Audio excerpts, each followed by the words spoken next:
आज से लगभग 5000 साल पहले जब दुनिया के कई हिस्सों में लोग छोटी छोटी बस्तियों में रह रहे थे, भारत की भूमि पर एक महान सभ्यता फल फूल रही थी। इस सभ्यता को हम सिंधु घाटी सभ्यता या हड़प्पा सभ्यता के नाम से जानते हैं। यह सिर्फ एक साधारण बसावट नहीं थी, बल्कि एक बहुत ही विकसित और संगठित समाज था। इसके शहर बड़े थे, घर पक्की ईंटों के बने थे और सड़कें सीधी थीं। यह सभ्यता मिस्र और मेसोपोटामिया की प्राचीन सभ्यताओं के साथ ही दुनिया की सबसे पुरानी शहरी संस्कृतियों में से एक थी। इसका विस्तार बहुत बड़े इलाके में था, जो आज के पाकिस्तान, पश्चिमी भारत और अफगानिस्तान के कुछ हिस्सों तक फैला हुआ था। यह सभ्यता मुख्य रूप से सिंधु नदी और उसकी सहायक नदियों के किनारे बसी थी। इसीलिए इसे सिंधु घाटी सभ्यता कहा जाता है। जैसे आज हमारे शहर नदियों के किनारे बसते हैं क्योंकि पानी जीवन के लिए जरूरी है, वैसे ही उन लोगों ने भी पानी के महत्व को समझा था। यह सभ्यता कांस्य युग की थी, जिसका मतलब है कि यहाँ के लोग तांबे और टिन को मिलाकर कांसा बनाना जानते थे और उससे औजार और बर्तन बनाते थे। यह एक बहुत बड़ी तकनीकी उपलब्धि थी, जैसे आज हमारे लिए स्मार्टफोन या कंप्यूटर बनाना है। इस सभ्यता का समय लगभग 2500 ईसा पूर्व से 1900 ईसा पूर्व के बीच माना जाता है, यानी यह हजारों साल तक अस्तित्व में रही। कल्पना कीजिए एक ऐसी दुनिया की जहां गगनचुंबी इमारतें नहीं बल्कि सुनियोजित शहर थे, जहां कारें नहीं बल्कि बैलगाड़ियां थीं, जहां इंटरनेट नहीं बल्कि व्यापार के लिए दूर दूर तक यात्रा करने वाले व्यापारी थे।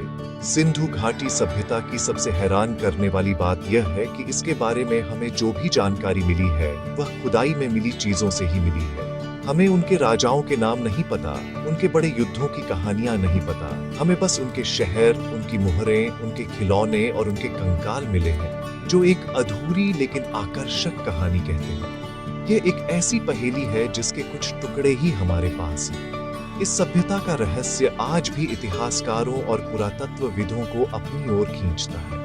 ये कैसे इतने बड़े क्षेत्र में बिना किसी बड़े राजा या मंदिर के एक जैसी व्यवस्था बनाए रखने में कामयाब रही? इनकी भाषा क्या थी और वे अपनी मुहरों पर क्या लिखते थे? और सबसे बड़ा सवाल, इतनी उन्नत सभ्यता अचानक कैसे खत्म हो गई? ये सवाल हमें उस प्राचीन दुनिया के बारे में और अधिक जानने के लिए प्रेरित करते हैं। इस निबंध में हम इन्हीं रहस्यों की परतों को एक एक करके खोलने की कोशिश करेंगे और सिंधु घाटी के लोगों के जीवन को समझने का प्रयास करेंगे, जो हमसे हजारों साल पहले इसी धरती पर रहते थे। 20वीं सदी की शुरुआत तक दुनिया यही मानती थी कि भारत का इतिहास वैदिक काल से शुरू होता है, लेकिन फिर कुछ ऐसा हुआ जिसने इतिहास की किताबों को हमेशा के लिए बदल दिया। ये कहानी शुरू होती है 1826 में, जब चार्ल्स मैसन नाम का एक अंग्रेज यात्री पंजाब के हड़प्पा गांव पहुंचा। उसने वहां अजीब से ऊंचे टीले और पुरानी ईंटें देखी, लेकिन वह समझ नहीं पाया कि यह किसी प्राचीन शहर के खंडहर है। बाद में जब अंग्रेज भारत में रेलवे लाइन बिछा रहे थे, तो उन्होंने इन टीलों से निकली पक्की ईंटों का इस्तेमाल रेलवे ट्रैक के नीचे बिछाने के लिए किया। अनजाने में वे एक महान सभ्यता के सबूतों को नष्ट कर रहे थे, लेकिन उन्हें इसका कोई अंदाजा नहीं था। इस सभ्यता की असली खोज का श्रेय भारतीय पुरातत्व सर्वेक्षण के विद्वानों को जाता है। साल 1921 में दयाराम साहनी के नेतृत्व में एक दल ने हड़प्पा में व्यवस्थित खुदाई शुरू की। उन्हें वहां प्राचीन मुहरें, बर्तन और एक पूरे शहर की रूपरेखा मिली। यह एक बहुत बड़ी खोज थी। ठीक अगले ही साल 1922 में राखालदास बनर्जी के नेतृत्व में एक और टीम ने हड़प्पा से लगभग 650 किलोमीटर दूर सिंध प्रांत में खुदाई की। इस जगह का नाम था मोहनजोदड़ो, जिसका सिंधी भाषा में अर्थ होता है मुर्दों का टीला। यहाँ भी उन्हें हड़प्पा जैसे ही एक और विशाल शहर के अवशेष मिले, जिसमें एक बड़ा स्नानागार और सुनियोजित सड़कें थीं। इन दोनों शहरों की खोज ने दुनिया भर के इतिहासकारों को हैरान कर दिया। दोनों जगहों पर मिली चीजें, जैसे ईंटों का आकार, मुहरों पर बने चित्र और नगर नियोजन, एक जैसे थे। इससे यह साफ हो गया कि ये दोनों शहर किसी एक ही महान सभ्यता का हिस्सा थे। भारतीय पुरातत्व सर्वेक्षण के तत्कालीन महानिदेशक जॉन मार्शल ने 1924 में पूरी दुनिया के सामने इस नई सभ्यता की खोज की घोषणा की। यह एक ऐतिहासिक क्षण था क्योंकि इसने भारत के इतिहास को लगभग 2000 साल और पीछे धकेल दिया। अब यह साबित हो चुका था कि भारत में वैदिक आर्यों के आने से बहुत पहले एक विकसित शहरी सभ्यता मौजूद थी। इस खोज के बाद पुरातत्वविदों ने सिंधु नदी और उसके आसपास के क्षेत्रों में खुदाई का काम तेज कर दिया।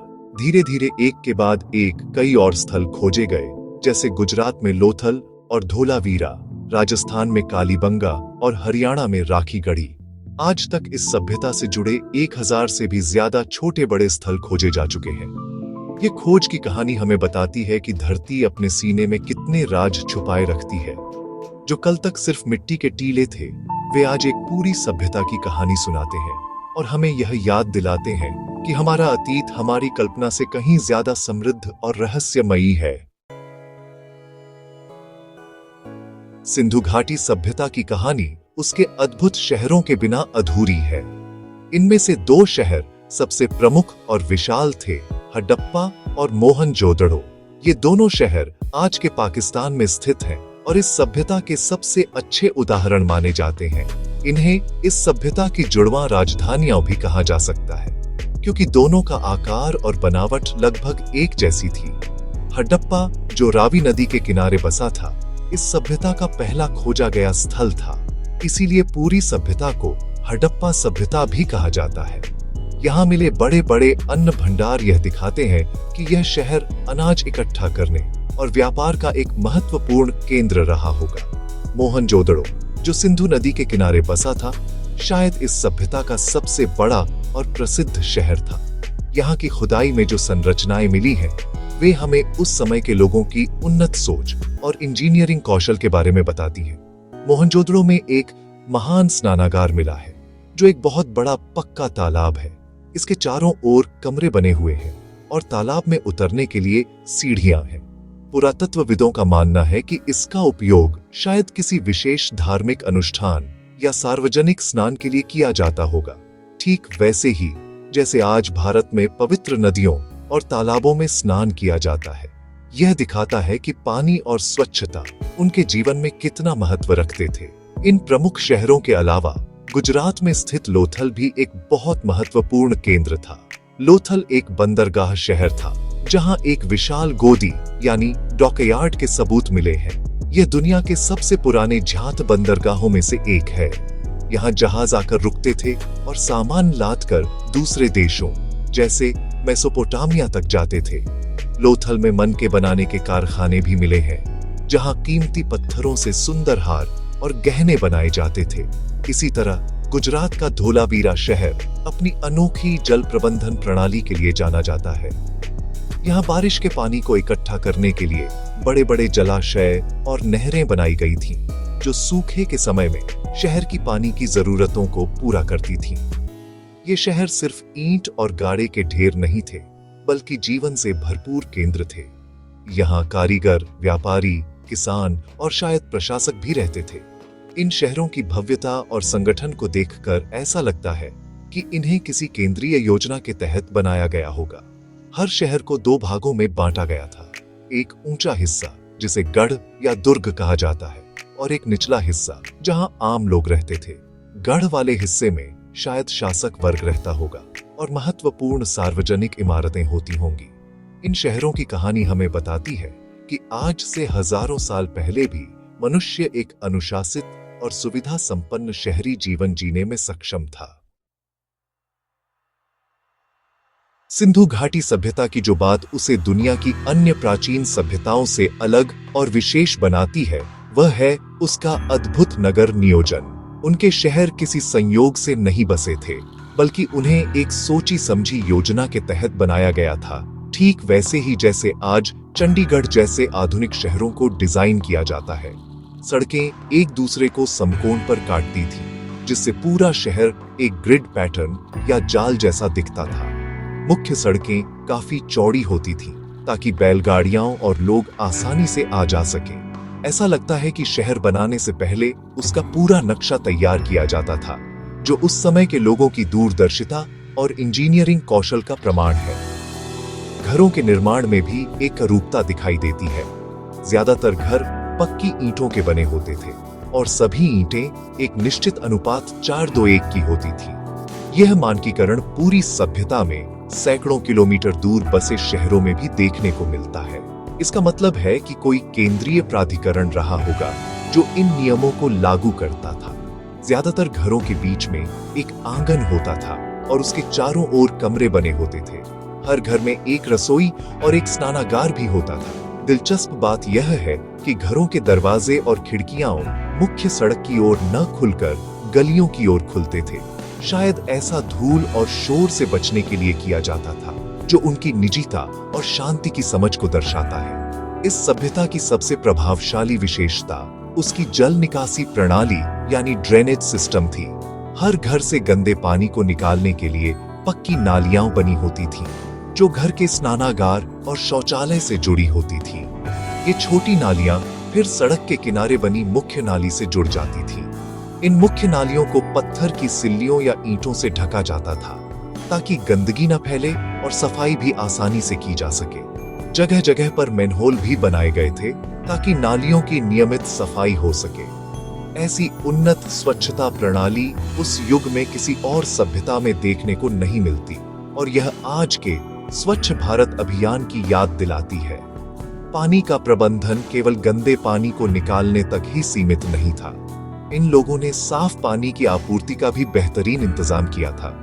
कई शहरों में, खासकर मोहनजोदड़ो में, लगभग हर घर में एक निजी कुआं होता था।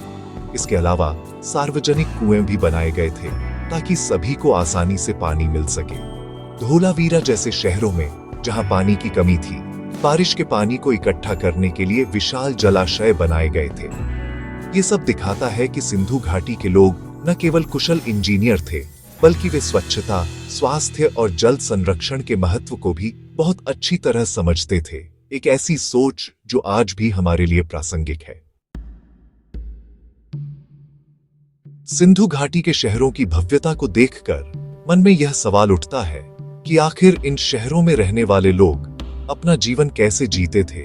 पुरातत्वविदों को खुदाई में जो चीजें मिली हैं, उनसे हमें उनकी जीवन शैली, पहनावे, खान पान और मनोरंजन के बारे में काफी कुछ पता चलता है। समाज मुख्य रूप से किसानों, व्यापारियों और कारीगरों में बंटा हुआ लगता है। किसान गांवों में रहते थे और गेहूं, जौ, कपास, मटर और तिल जैसी फसलें उगाते थे। वे इन फसलों को शहरों में भेजते थे, जहां से उनका व्यापार होता था।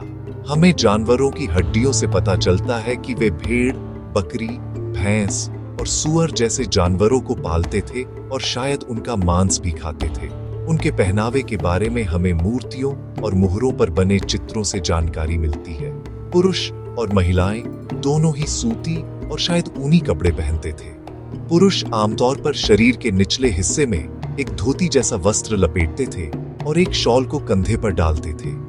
महिलाएं भी कुछ इसी तरह के कपड़े पहनती थीं और गहनों की बहुत शौकीन थीं। खुदाई में सोने, चांदी, कीमती पत्थरों, हाथी दांत और मिट्टी से बने तरह तरह के गहने मिले हैं, जैसे हार, कंगन, झुमके और कमरबंद। अमीर और गरीब सभी किसी न किसी तरह के आभूषण पहनते थे। एक प्रसिद्ध कांस्य मूर्ति, जिसे डांसिंग गर्ल कहा जाता है, ने अपने एक हाथ में चूड़ियां पहनी हुई है, जो उनके फैशन और कला के प्रति प्रेम को दर्शाता है। सिंधु घाटी के लोगों का भोजन काफी सादा लेकिन पौष्टिक होता था। वे अपने खेतों में उगाए गए अनाज की रोटियां खाते थे। इसके अलावा वे फल, सब्जियां और खजूर भी खाते थे। मांस और मछली भी उनके भोजन का हिस्सा थे। शहरों में बड़े बड़े अन्न भंडार मिले हैं, जो यह दिखाते हैं कि वे अनाज को भविष्य के लिए सुरक्षित रखते थे ताकि अकाल या बाढ़ जैसी स्थिति में काम आ सके। यह उनकी योजनाबद्ध तरीके से जीने की आदत को दर्शाता है। वे मिट्टी और धातु के बने बर्तनों का इस्तेमाल करते थे। खुदाई में बहुत सारी थालियां, कटोरे, गिलास और मटके मिले हैं, जिनका उपयोग वे खाना पकाने और खाने के लिए करते थे। मनोरंजन और खेल भी उनके जीवन का एक महत्वपूर्ण हिस्सा थे। बच्चों के खेलने के लिए मिट्टी की बनी बहुत सारी गाड़ियां, सीटियां, जानवरों की मूर्तियां और पहिए वाले खिलौने मिले हैं। ये खिलौने आज भी गांवों में मिलने वाले मिट्टी के खिलौनों जैसे ही लगते हैं। बड़े लोग शायद पासे का खेल खेलते थे, क्योंकि खुदाई में कई पासे मिले हैं। वे शायद संगीत और नृत्य के भी शौकीन थे, जैसा कि डांसिंग गर्ल की मूर्ति से अनुमान लगाया जा सकता है। उनका जीवन व्यस्त लेकिन संतुलित था, जिसमें काम, परिवार और मनोरंजन सभी के लिए जगह थी। यह एक ऐसे समाज की तस्वीर पेश करता है जो भौतिक रूप से समृद्ध और सांस्कृतिक रूप से जीवंत था। सिंधु घाटी सभ्यता की समृद्धि का एक बहुत बड़ा कारण उसका उन्नत व्यापार तंत्र था। ये लोग केवल अपने शहरों और गांवों के बीच ही व्यापार नहीं करते थे, बल्कि उनके व्यापारिक संबंध हजारों किलोमीटर दूर स्थित मेसोपोटामिया, जो कि आज का इराक है, ओमान और फारस की खाड़ी के अन्य क्षेत्रों से भी थे। ये उस समय के हिसाब से एक बहुत बड़ी उपलब्धि थी। जैसे आज हम दुनिया के किसी भी कोने में अपना सामान बेच सकते हैं। लोथल जैसे बंदरगाह शहरों से जहाज कीमती सामान लेकर निकलते थे और समुद्री रास्तों से इन दूर दराज के इलाकों तक पहुंचते थे। यह अंतर्राष्ट्रीय व्यापार उनकी अर्थव्यवस्था की रीढ़ था। अब सवाल यह है कि वे व्यापार में किन चीजों का लेन देन करते थे। सिंधु घाटी से मुख्य रूप से कपास, सूती कपड़े, कीमती पत्थर जैसे लाजवर्द, कारेलियन, अनाज, हाथी दांत से बनी वस्तुएं और शायद लकड़ी का निर्यात किया जाता था। मेसोपोटामिया के लोग इन चीजों को बहुत पसंद करते थे। बदले में सिंधु घाटी के लोग वहां से सोना, चांदी और तांबा जैसी धातुएं आयात करते थे। यह व्यापार वस्तु विनिमय प्रणाली पर आधारित हो सकता है, यानी एक सामान के बदले दूसरा सामान लिया जाता था। हालांकि व्यापार को नियंत्रित और व्यवस्थित करने के लिए उन्होंने एक बहुत ही चतुर प्रणाली विकसित की थी, मोहरें और बाट। खुदाई में हजारों की संख्या में छोटी छोटी मोहरें मिली हैं, जो ज्यादातर सेलखड़ी नामक नरम पत्थर से बनी है। इन मोहरों पर जानवरों के चित्र, जैसे एक सींग वाला बैल, हाथी, बाघ और बैल उकेरे गए हैं। साथ ही इन पर कुछ अक्षर भी लिखे हैं, जिसे सिंधु लिपि कहा जाता है। माना जाता है कि व्यापारी इन मोहरों का इस्तेमाल अपनी वस्तुओं की गठरी पर ठप्पा लगाने के लिए करते थे, ठीक वैसे ही जैसे आज कंपनियां अपने उत्पादों पर अपना लोगो या ट्रेडमार्क लगाती हैं। यह मुहर एक तरह की पहचान और गारंटी का काम करती थी, जिससे यह पता चलता था कि सामान किसका है और उसके साथ कोई छेड़छाड़ नहीं हुई है। व्यापार में सटीकता के लिए उन्होंने मानकीकृत बाट और माप की एक प्रणाली भी विकसित की थी। खुदाई में चट पत्थर से बने कई बाट मिले हैं, जो घनाकार आकार के हैं। ये बाट एक निश्चित वजन अनुपात का पालन करते हैं, जो 1, 2, 4, 8, 16, 32 के क्रम में बढ़ता है। सबसे छोटे बाट से लेकर सबसे बड़े बाट तक यह प्रणाली पूरे सिंधु क्षेत्र में एक समान थी। यह दिखाता है कि वे व्यापार में कितनी ईमानदारी और सटीकता बरतते थे।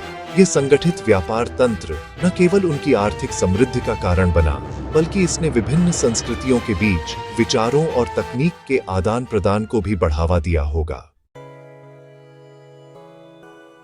सिंधु घाटी के लोग केवल कुशल नगर निर्माता और व्यापारी ही नहीं थे, बल्कि वे बेहतरीन कलाकार और कारीगर भी थे। उनकी कला उनके दैनिक जीवन में उपयोग होने वाली चीजों में झलकती है, जैसे मिट्टी के बर्तन, मोहरें, मूर्तियां और आभूषण। उन्होंने जो मिट्टी के बर्तन बनाए वे बहुत सुंदर हैं। ज्यादातर बर्तन लाल रंग के हैं, जिन पर काले रंग से ज्यामितीय डिजाइन जैसे रेखाएं और वृत्त या पेड़ पौधों और जानवरों के चित्र बने हुए हैं। यह कलात्मकता दिखाती है कि वे केवल उपयोगिता पर ही नहीं, बल्कि सुंदरता पर भी ध्यान देते थे। उनकी कला बहुत यथार्थवादी थी, यानी वे चीजों को वैसा ही बनाते थे जैसी वे दिखती थी। उनकी मूर्ति कला के सबसे प्रसिद्ध उदाहरणों में से एक मोहनजोदड़ो से मिली कांस्य की नृत्य करती लड़की की प्रतिमा है। ये छोटी सी मूर्ति आत्मविश्वास और गति का एक अद्भुत चित्रण है। उसके बाल एक जूड़े में बंधे हैं, गले में हार है और एक हाथ में चूड़ियां हैं। इसी तरह एक और महत्वपूर्ण मूर्ति है जिसे पुजारी राजा कहा जाता है। यह सेल खड़ी पत्थर से बनी एक व्यक्ति की मूर्ति है जिसने एक शॉल ओढ़ रखी है, जिस पर तिब्बतिया डिजाइन बना हुआ है। उसकी दाढ़ी संवारी हुई है और आंखों में एक शांत भाव है, जिससे लगता है कि वह कोई महत्वपूर्ण व्यक्ति रहा होगा। ये मूर्तियां हमें उस समय के लोगों के रूप, रंग और पहनावे की एक झलक देती है। बच्चों के लिए बनाए गए खिलौने भी उनकी कला का एक सुंदर रूप है। मिट्टी से बनी छोटी छोटी बैलगाड़ियां, जानवर जिनकी गर्दन या सिर हिल सकते हैं और पक्षी के आकार की सीटियां मिली है। ये खिलौने न केवल बच्चों का मनोरंजन करते थे, बल्कि शायद उन्हें अपने आसपास की दुनिया के बारे में भी सिखाते थे। उन्होंने सोने, चांदी और कीमती पत्थरों से जो गहने बनाए, वे उनकी कारीगरी का बेहतरीन नमूना है। मनकों को बनाने की तकनीक बहुत उन्नत थी और लोथल जैसे शहरों में इसके पूरे कारखाने मिले हैं। ये सब मिलकर एक ऐसे समाज की तस्वीर बनाते हैं जो कला और सौंदर्य की सराहना करता था। सिंधु घाटी सभ्यता का सबसे बड़ा और अनसुलझा रहस्य उसकी लिपि है। उनकी मुहरों, तांबे की पट्टियों और मिट्टी के बर्तनों पर कुछ चिन्ह या अक्षर उकेरे हुए मिले हैं। यह एक चित्रात्मक लिपि लगती है, जिसमें मछली, मानव आकृतियों और अन्य प्रतीकों का उपयोग किया गया है। इसमें लगभग 400 अलग अलग चिन्ह हैं। दुनिया भर के विद्वानों ने दशकों तक इस लिपि को पढ़ने की कोशिश की है, लेकिन आज तक कोई भी इसे पूरी तरह से समझने में सफल नहीं हो पाया है। जब तक यह लिपि पढ़ी नहीं जाती, सिंधु घाटी सभ्यता के कई राज, जैसे उनके राजाओं के नाम, उनका धर्म और उनका साहित्य, हमेशा के लिए रहस्य के पर्दे में छिपे रहेंगे। यह अनसुलझी लिपि हमें याद दिलाती है कि हम अपने अतीत के बारे में कितना कम जानते हैं। लगभग 600 वर्षों तक फलने फूलने के बाद 1900 ईसा पूर्व के आसपास सिंधु घाटी सभ्यता का पतन शुरू हो गया। इसके महान शहर धीरे धीरे वीरान होने लगे, व्यापार कम हो गया और लेखन कला जैसी विशेषताएं लुप्त हो गईं। एक इतनी उन्नत और संगठित सभ्यता का अंत कैसे हुआ, यह इतिहास का एक बहुत बड़ा रहस्य है। पुरातत्वविदों और इतिहासकारों ने इस पतन के कई संभावित कारण बताए हैं, लेकिन कोई भी एक कारण पूरी तरह से संतोषजनक नहीं है। ऐसा लगता है कि किसी एक घटना ने नहीं, बल्कि कई कारणों ने मिलकर इस महान सभ्यता को उसके अंत तक पहुंचाया होगा। एक प्रमुख सिद्धांत यह है कि जलवायु परिवर्तन ने इस सभ्यता के पतन में महत्वपूर्ण भूमिका निभाई। कुछ वैज्ञानिकों का मानना है कि मानसून का पैटर्न बदल गया, जिससे इस क्षेत्र में बारिश बहुत कम हो गई। सिंधु और उसकी सहायक नदियां, जो इस सभ्यता की जीवन रेखा थीं, धीरे धीरे सूखने लगी या अपना रास्ता बदल लिया। पानी की कमी के कारण खेती करना मुश्किल हो गया होगा, जिससे शहरों में अनाज की आपूर्ति कम हो गई होगी। जब खेती और व्यापार ही नहीं रहेगा, तो शहर कैसे टिक सकते हैं? लोग शायद पानी और भोजन की तलाश में छोटे छोटे समूहों में बंटकर पूर्व और दक्षिण की ओर चले गए होंगे। एक और सिद्धांत प्राकृतिक आपदाओं, जैसे विनाशकारी बाढ़ या भूकंप को जिम्मेदार ठहराता है। मोहनजोदड़ो जैसे शहरों में खुदाई के दौरान कई परतों में गाद और मलबा मिला है, जो इस बात का संकेत देता है कि शहर को बार बार बड़ी बाढ़ का सामना करना पड़ा होगा। एक शक्तिशाली भूकंप भी नदियों का मार्ग बदल सकता है और शहरों को नष्ट कर सकता है। इन प्राकृतिक आपदाओं ने बार बार लोगों के जीवन और उनकी बनाई संरचनाओं को नष्ट किया होगा, जिससे उबरना उनके लिए मुश्किल हो गया होगा। धीरे धीरे उन्होंने इन अस्थिर स्थानों को छोड़कर सुरक्षित जगहों पर बसना बेहतर समझा होगा। पहले यह भी माना जाता था कि बाहर से आए आर्यों के आक्रमण ने इस सभ्यता को नष्ट कर दिया। यह सिद्धांत इस आधार पर था कि कुछ स्थानों पर कंकाल मिले हैं, जिनसे हिंसा के संकेत मिलते हैं। हालांकि अब ज्यादातर इतिहासकार इस सिद्धांत को नहीं मानते, क्योंकि व्यापक स्तर पर किसी युद्ध या नरसंहार के कोई ठोस सबूत नहीं मिले हैं। यह संभव है कि पतन के अंतिम चरण में कुछ संघर्ष हुए हों, लेकिन यह पतन का मुख्य कारण नहीं लगता। यह भी हो सकता है कि आंतरिक व्यापार में गिरावट, संसाधनों का अत्यधिक उपयोग और किसी महामारी के फैलने जैसे सामाजिक और आर्थिक कारकों ने मिलकर व्यवस्था को कमजोर कर दिया हो, जिससे वह बाहरी दबावों का सामना नहीं कर सकी। भले ही सिंधु घाटी सभ्यता के शहर हजारों साल पहले खंडहर बन गए, लेकिन उसकी विरासत आज भी किसी न किसी रूप में हमारे बीच जीवित है। यह सिर्फ ईंटों और मिट्टी के बर्तनों की कहानी नहीं है, बल्कि यह उन विचारों और प्रथाओं की कहानी है जो भारतीय उपमहाद्वीप की संस्कृति में गहराई तक समा गए हैं। जब हम सिंधु घाटी के लोगों के जीवन को देखते हैं, तो हमें कई ऐसी चीजें मिलती हैं जो आज भी हमारे जीवन का हिस्सा है। यह हमें बताता है कि कि इतिहास कभी मरता नहीं, बस अपना रूप बदल लेता है। यह सभ्यता भारतीय संस्कृति की नींव का एक महत्वपूर्ण पत्थर है। उनकी सबसे बड़ी देन शायद नगर नियोजन और स्वच्छता के प्रति उनका दृष्टिकोण है। जिस तरह उन्होंने ग्रिड पैटर्न पर आधारित शहर बनाए और एक उन्नत जल निकासी प्रणाली विकसित की, वह आज भी आधुनिक शहरी योजनाकारों के लिए एक प्रेरणा है। स्वच्छता और जल प्रबंधन पर उनका जोर आज के स्वच्छ भारत और जल जीवन मिशन जैसे अभियानों में गूंजता है। इसी तरह उन्होंने जो मानकीकृत बाट और माप प्रणाली विकसित की, वह व्यापार में ईमानदारी और सटीकता के महत्व को दर्शाती है, जो आज भी किसी भी अर्थव्यवस्था के लिए आवश्यक है। यह दिखाता है कि एक संगठित और अनुशासित समाज की नींव हजारों साल पहले ही रख दी गई थी।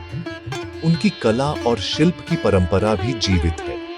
खुदाई में मिले मिट्टी के खिलौने जैसे छोटी बैलगाड़ी आज भी भारत के कई गांवों में बनाए जाते हैं। उनके आभूषणों के डिजाइन, विशेष रूप से कंगन और हार, आज भी भारतीय महिलाओं द्वारा पहने जाने वाले गहनों में देखे जा सकते हैं। कपास की खेती और सूती कपड़ों का उपयोग जो सिंधु घाटी के लोगों ने शुरू किया था, आज भी भारतीय अर्थव्यवस्था और पहनावे का एक अभिन्न अंग है। इसके अलावा कुछ विद्वानों का मानना है कि उनकी धार्मिक मान्यताओं के कुछ तत्व भी बाद के भारतीय धर्मों में शामिल हो गए, जैसे मातृदेवी की पूजा, पीपल के पेड़ की पूजा और शायद पशुपति की अवधारणा। अंत में सिंधु घाटी सभ्यता हमें विनम्रता का पाठ पढ़ाती है। यह हमें याद दिलाती है कि कोई भी सभ्यता कितनी भी महान और उन्नत क्यों न हो, वह हमेशा के लिए नहीं रहती। जलवायु परिवर्तन और प्राकृतिक संसाधनों का अत्यधिक उपयोग एक संपन्न समाज को भी घुटनों पर ला सकता है। यह आज की दुनिया के लिए एक शक्तिशाली चेतावनी है। सिंधु घाटी के अनसुलझे रहस्य, विशेष रूप से उसकी लिपि, हमें यह भी सिखाते हैं कि हमें अपने अतीत के बारे में अभी बहुत कुछ सीखना बाकी है। यह प्राचीन सभ्यता एक आईने की तरह है, जिसमें हम अपने अतीत की झलक, अपने वर्तमान का प्रतिबिंब और अपने भविष्य के लिए एक महत्वपूर्ण सबक देख सकते हैं।